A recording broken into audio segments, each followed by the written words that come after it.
Paracha dont nous allons parler maintenant, c'est la dernière paracha du livre de Bereshit, du premier livre de la Torah. C'est la dernière paracha de l'histoire linéaire de la famille d'Abraham, Yitzhak, Yaakov et ses enfants.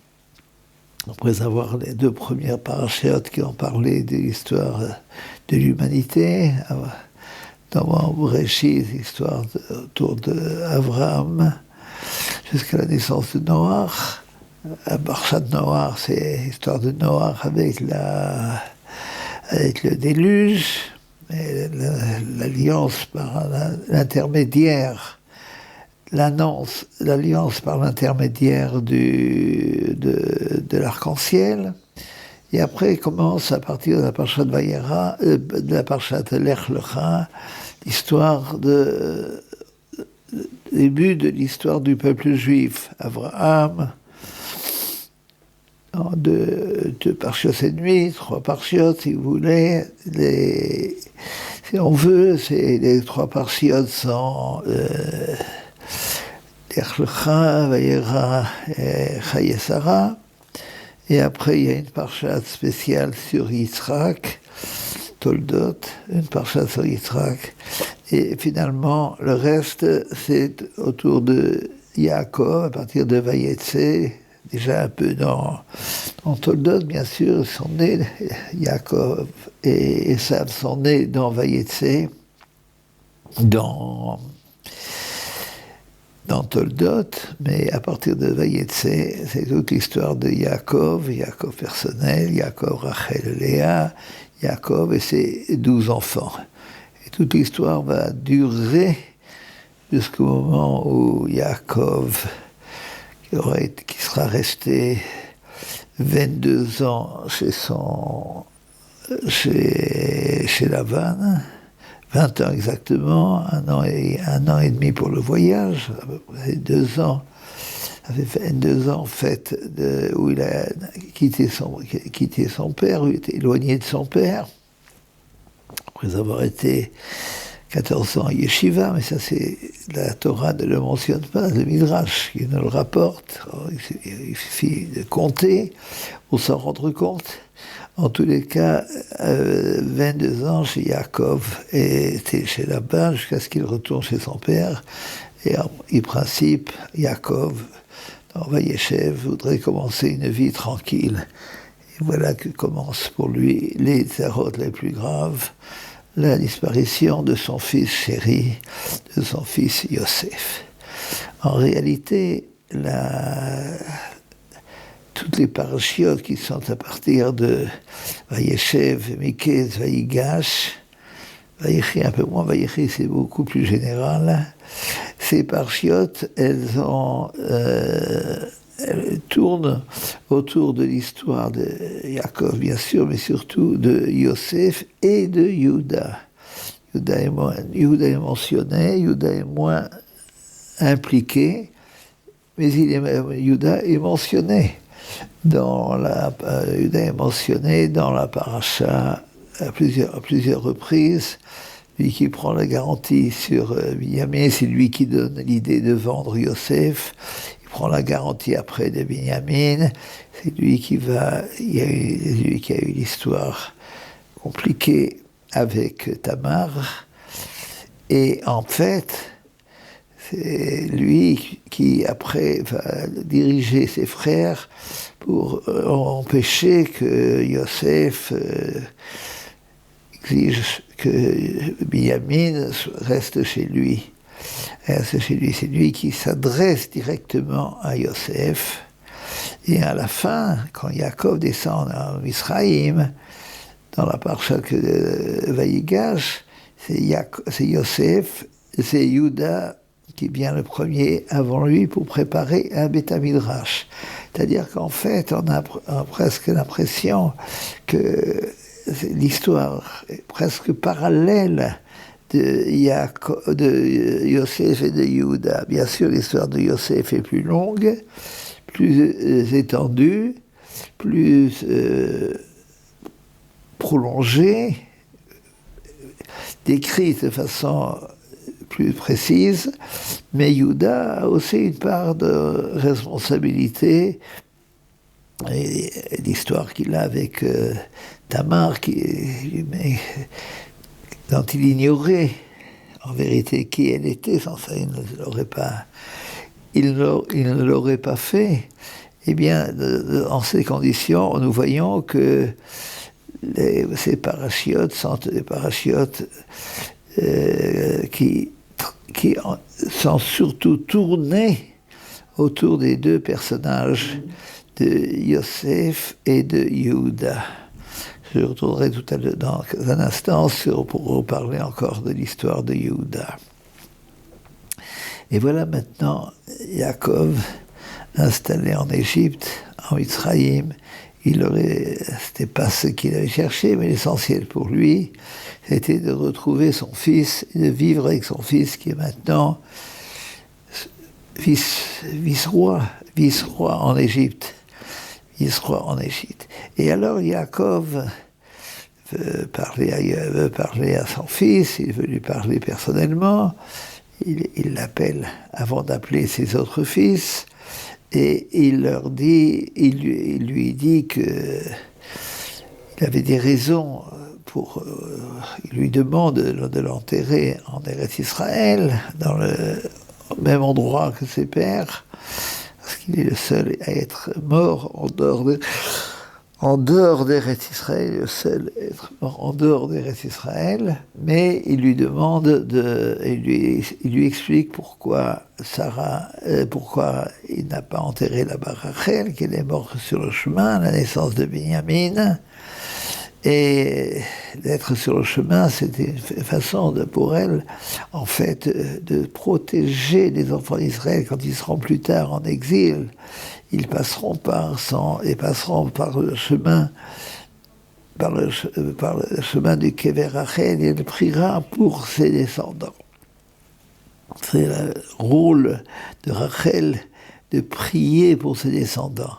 En fait, nous verrons dans quelques instants, nous parlerons du rôle de Léa et de Rachel dans la famille de Yaakov.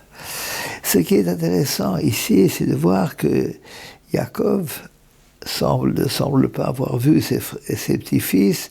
Lorsque Yosef vient avec ses fils, il dit: qui sont ceux-là? Et lui montre Yosef lui montre son contrat de mariage. Et alors là, il y a quelque chose de très intéressant qu'il faut reconnaître, il faut savoir. C'est Yosef lui montre, il dit qu'ils sont ses fils légitimes, et d'après ce que explique le Midrash, Osnat, la femme de Yosef, était la fille de Dina, qu'elle avait eue avec Shrem. Et Dina était la fille de Léa. Ce qui fait que les enfants des 12 tribus, Ephraïm et Menaché, font partie des 12 tribus parce que Yosef se retire, il reçoit deux places, et Lévi n'est pas dans les tribus parce que c'est lui qui va faire la voda dans le Beth Amikdash. Mais dans les 12 tribus, les 12, ce ne sont pas les 12 fils de Jacob, les 12, ce sont les 10 frères de Jacob, les 10 fils de Yosef, les 10 fils de Jacob, plus Ephraïm et Menaché à la place de Yosef et à la place de Lévi. Et alors, il y a quelque chose d'intéressant, la bracha qu'il donne aux fils que Yaakov donne dans la Parshat Vayechi, notre parasha, Yaakov donne une bracha spéciale à ses deux fils, et il dit que tout le peuple d'Israël recevra la bénédiction, Simcha Elohim, que Ephraïm qui Menaché. Comme Menaché, on sait que c'est une bénédiction classique que les parents donnent à leurs enfants, que les parents donnent à leurs filles et à leurs enfants. Qu'Ephraïm, Menaché d'abord, il met Ephraïm avant Menaché, ce qui explique qu'Ephraïm aurait une importance spéciale au-delà de Menaché. Ephraïm étant le second. Et cependant, il le place avant Menaché. Mais c'est pas ça c'est très intéressant, évidemment, mais ce qui est important, pourquoi doit-on, nous tous, toujours, à chaque génération, doit-on bénir les enfants à partir de Ephraïm et de Manaché. Il y avait d'autres, tous les autres, c'est des 10 tribus, pourquoi spécialement eux? Ephraïm et Manaché, les fils de Yosef, sont les seuls, dans les tribus, les seuls à venir à être descendants à la fois de Rachel et de Léa. De Rachel, puisque leur père est Yosef, fils de Rachel, et leur mère est Osnat, fille de Dina, qui était la fille de Léa. Et aucun des autres sont les enfants ou de Rachel, ou de Léa, ou de Silpa, ou de Bila. Mais les enfants à la fois de Rachel et de Léa, il n'y a que Ephraïm et Manaché. Alors c'est eux qui reçoivent cette bénédiction, c'est-à-dire une bénédiction qui est, je dirais, clalite, générale pour le peuple juif.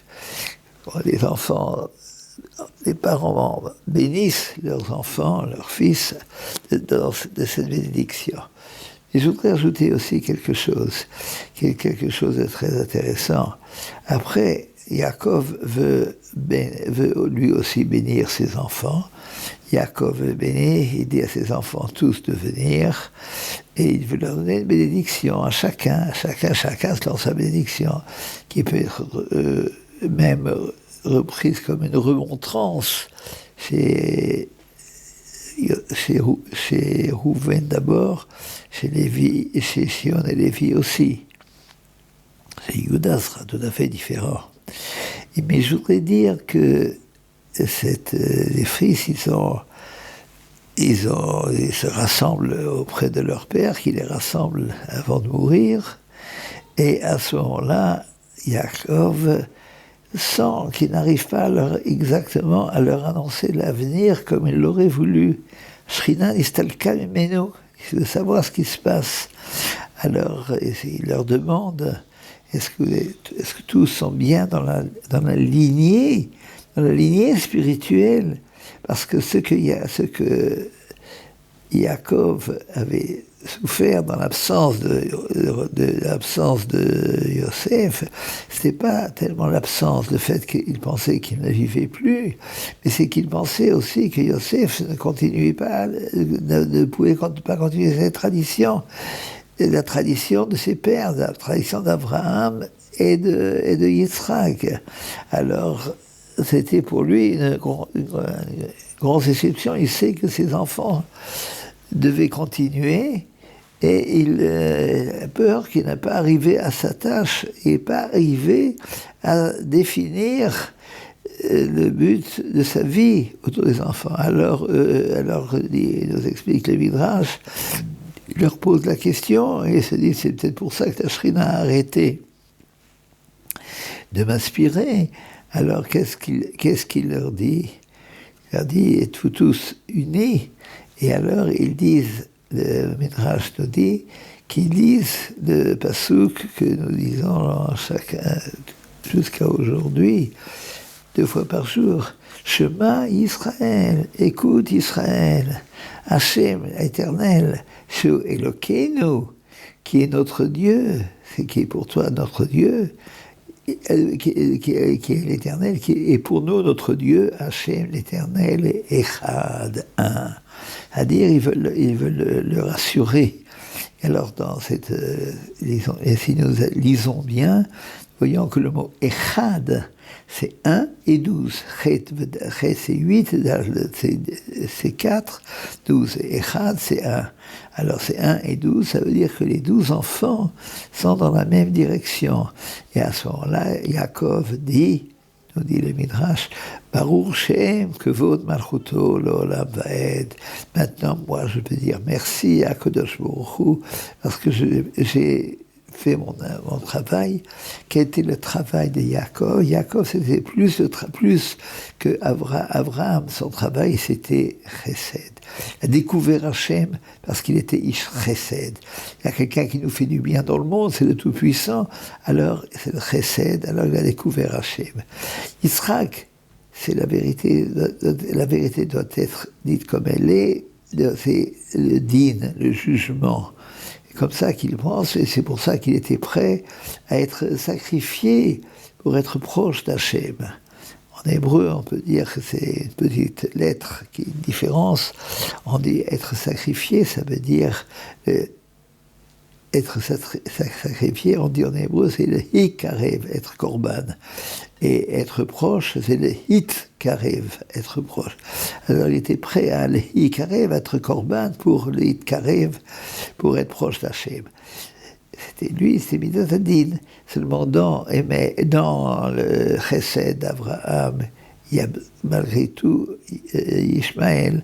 Dans le Din de Yitzhak, il y a malgré tout Esav.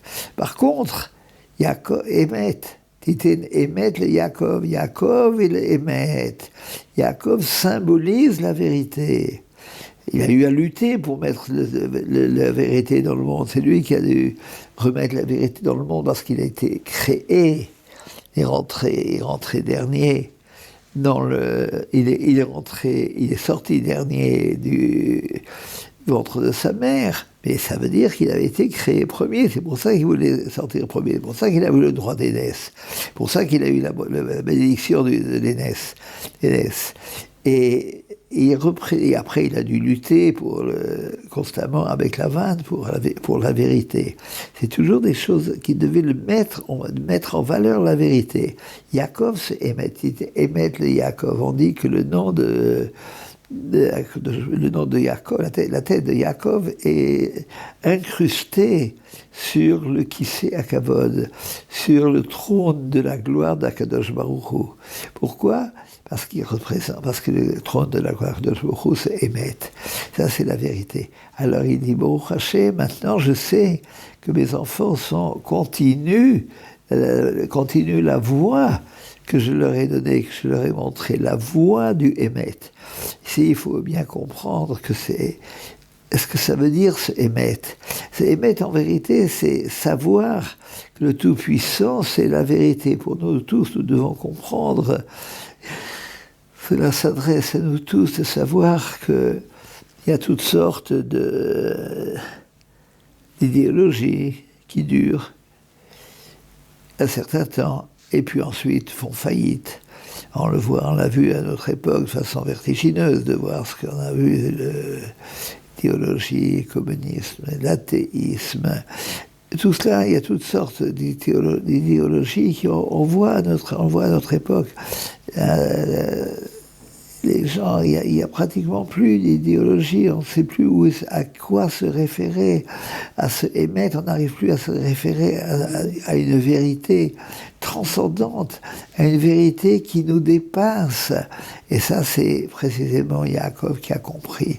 Yaakov a compris et c'est pour ça d'ailleurs, le sens qu'ils ont dit, les frères de Yaakov, les fils de Yaakov ont dit Shema Yisraël, c'est pas seulement Yaakov qui parle. Yaakov veut dire qu'il travaille par derrière, mais Yisraël, c'est de la chose Yachar. Ça veut dire que ce que fait Yaakov, c'est le droit. Nous devons comprendre cela, parce qu'au moment où précisément où nous sentons, à notre époque aujourd'hui, nous sentons qu'il y a toutes sortes d'idéologies, la transcendance disparaît, on ne sait plus exactement à quoi se référer, il y a l'athéisme, il y a le panthéisme, il y a toutes sortes de choses qui nous éloignent d'Akadosh Baruch Hu. Le matérialisme d'aujourd'hui, on voit, c'était l'athéisme communiste, comme j'ai dit, maintenant c'est aussi le libéralisme américain, c'est aussi une sorte de matérialisme, de libéralisme, c'est-à-dire une sorte de sens donné uniquement. Si nous sentons, sans exagérer, mais on voit que tout ce que nous avons, tout le mondialisme d'aujourd'hui, tout ce qui s'appelle Facebook, tout ce qui est tout Google, Apple, etc., Google, Facebook, tout cela, ça donne une impression presque vertigineuse qu'on ne sait plus exactement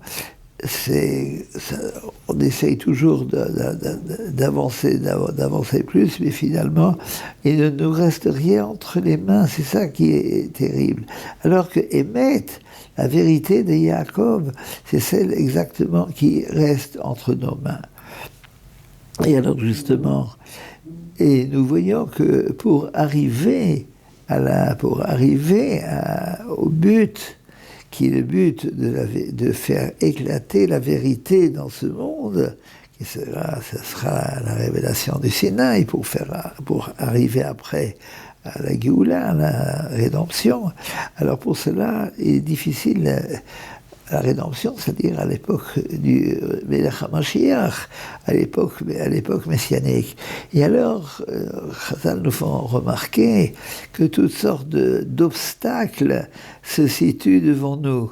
Constamment, il y a des obstacles qui nous empêchent de réaliser cet obstacle, C'est-à-dire que pour la naissance du Mashiach, les obstacles se présentent. Prenons plusieurs exemples. Si le Mashiach doit venir de route à Moabien, et d'où vient Moab? La naissance de Moab est une naissance évidemment d'un inceste du père avec sa fille. C'est une chose défendue en soi. Et de là devait venir, c'est une difficulté qui devait donner naissance au Mashiach. De la même façon, c'est-à-dire, on voit que plusieurs fois, l'homme ne sait pas avec quelle femme il est, mais la femme, elle sait, parce que c'est elle qui, si vous voulez, d'une certaine façon, transmet le message. De la même façon, Léa sait que c'est elle-même que c'est pas Rachel qui est avec son mari, mais lui il ne sait pas, il croit qu'il est avec Rachel. Deuxième cas. Troisième cas, lorsque Yuda rencontre Tamar, c'est ce que j'ai dit, je vais l'expliquer maintenant. Lorsque Yuda rencontre Tamar, c'est aussi pour cela. Tamar sait qui elle est, sait qui est Yuda, et Yuda sait rien, sans ça il ne l'aurait pas fait. Et de la même façon, on voit comme ça 4 obstacles. Ça nous explique aussi que, de la même façon, Yishai, le père de David, crut qu'il était avec une Piléguèche, avec une concubine. En vérité, il était avec sa femme quand est né David. C'est-à-dire qu'il y a toutes sortes d'obstacles sur la venue du Mashiach. Il faut que nous soyons constants, que nous soyons conscients. De nos jours, chaque fois, il y a des obstacles. Prenons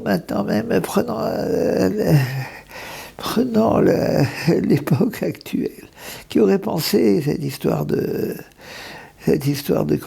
pandémie, une épidémie mondiale. Qui aurait pensé qu'on arriverait à quelque chose d'aussi désagréable, d'aussi difficile?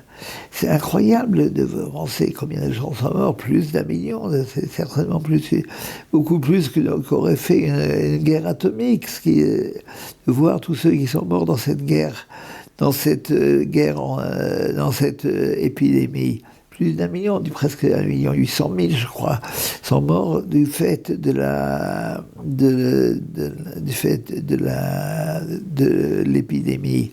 Peut-être 800 000 se sont morts, mais enfin, en tous les cas, il y a beaucoup de gens qui ont été touchés par cette maladie.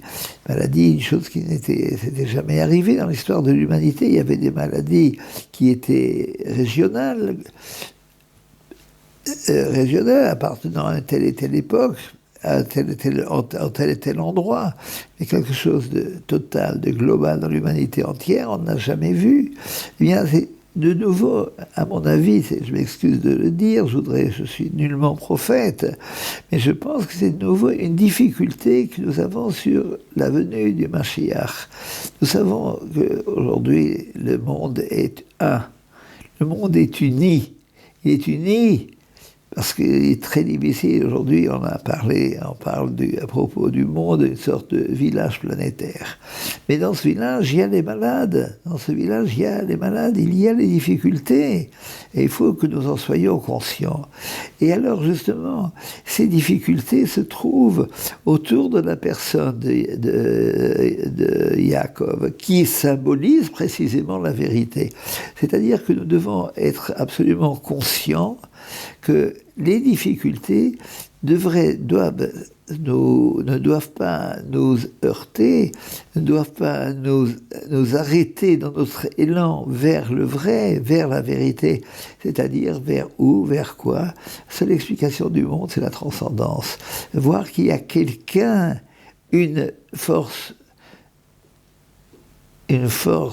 absolument surhumaine, qui n'a pas une force absolument au-delà, extra-naturelle, qui dirige le monde. Et cela, je voudrais le faire transmettre ce message ici, maintenant. Savoir, je dis ici maintenant, ce qu'on dit en latin, hic et nunc, c'est-à-dire maintenant, ici et maintenant, c'est-à-dire il faut prendre conscience que nous sommes dans une époque très, très particulière. Et évidemment, les difficultés sont là. Il est possible qu'on va trouver des vaccins, on va trouver des possibilités de se débarrasser. Mais malheureusement, les gens ont disparu, beaucoup de gens ont disparu. Et on peut toujours craindre qu'il y ait une difficulté. Il faut savoir dépasser les difficultés. Je vais vous donner le meilleur exemple, c'est le nom de la paracha. Cette paracha qui parle de la mort de Yaakov, puisque de la fin, ensuite, après les bénédictions qu'il donne à ses enfants, il y a la mort de Yaakov, elle s'appelle Vaïchi Yaakov. Et Yaakov a vécu. De la même façon, la parchat qui parle de la mort de Sarah s'appelle Chaye Sarah, la vie de Sarah. C'est-à-dire que notre travail est le suivant. Notre travail, c'est de découvrir qu'au-delà du mal, au-delà de la difficulté, il y a quelque chose qui nous pousse, qui doit nous pousser vers le bien. Mais simplement, cela dépend de nous. Cela dépend de notre effort que nous devons faire vers le bien, c'est-à-dire d'essayer d'organiser une société qui soit une société beaucoup plus positive, pas une société négative, une société de mélancolie, une société que j'appellerais une société de divertissement, il n'y a que ça qui nous intéresse, non, une société qui nous élève vers la spiritualité, vers la sainteté. Et de cette façon, la mort de Yaakov, nous verrons bien qu'Imir Sachem viendra la résurrection des morts, Bimera, Biameno, Amen, Amen. Torah Box, c'est une véritable yeshiva en ligne qui va vous permettre d'étudier les textes de référence dans les mots Talmud, Livre des prophètes, Chassidut, Moussar, Pensée juive, Halakha.